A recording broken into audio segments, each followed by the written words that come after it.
like this. All right, so we're gonna take this 1/4" C aluminum, chop it off into 12" sections, and then take the 12" section and weld it to the back of the bulkhead before we get it in here, so that we have mounting points for various brackets.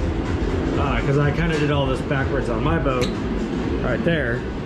So yeah, it's we just got to get area for brackets to be mounted, and then should be good to go. And then a bunch of L heads or L aluminum, angled aluminum cut out so that we can angle it right here, and should be pretty slick looking.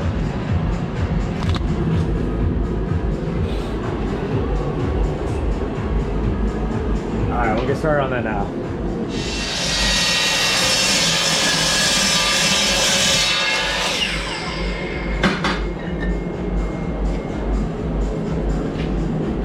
Damn. Just throw it in the trash. Dang, this boat's never gonna see a dent. Already done. All right.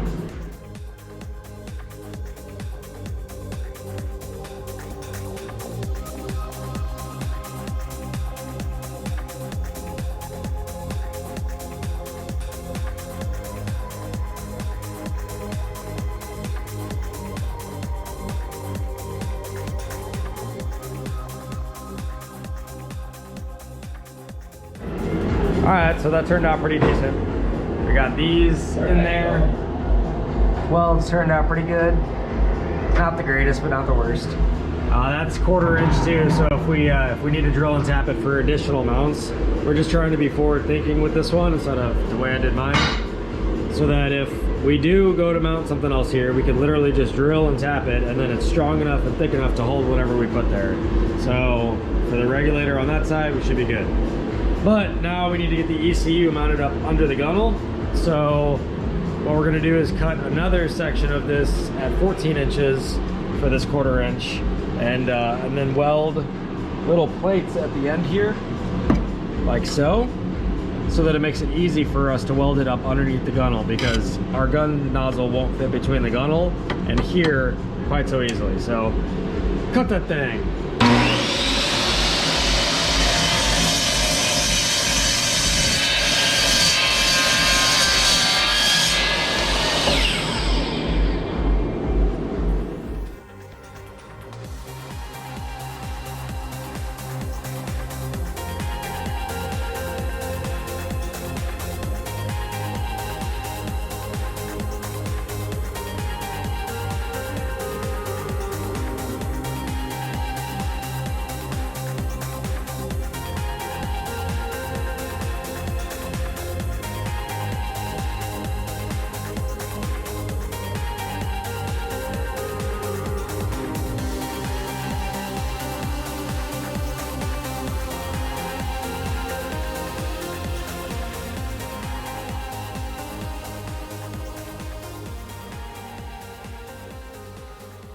Okay, not working with the best lighting here, but that's how the ECU mount turned out underneath the gunnel.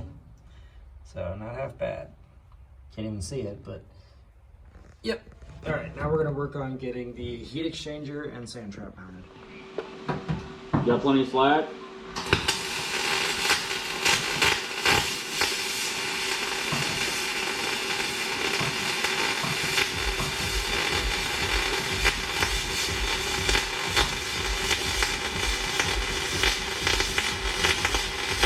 Get to that end, stop, probably. Okay, we have the heat exchanger mounted. Austin's weld look like hammered fuck, but not bad. And now we have to get all these NPT nipples threaded in and all the water lines figured out. So, dang. All right, we're gonna finish this now. We have to cut this in half to get it in here, and then we're gonna turn this pipe down on the lathe so we have grooves for the hose to clamp onto.